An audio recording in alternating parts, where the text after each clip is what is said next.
Celebrate with your team with our new Team Celebrations app. Put your team's most exciting moments in the spotlight by displaying birthdays, anniversaries, new hires, basically any milestone you want. To use this app, go to the Apps tab and select Team Celebrations. Give the app a name and an optional description. Click on the CSV template and duplicate it to your own Google Drive, or download it, then add your celebrations, dates and names. You can also add images from a public URL, for example, someone's LinkedIn profile photo. When you're finished, save the file as a CSV and upload it to the app's configuration page.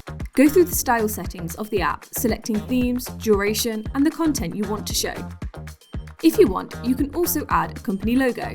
Keep availability unticked if you don't want to schedule the app, or toggle it on and set the start and expiration dates. This means the app won't be displayed outside of these dates. Click Save, then the app will be ready to display.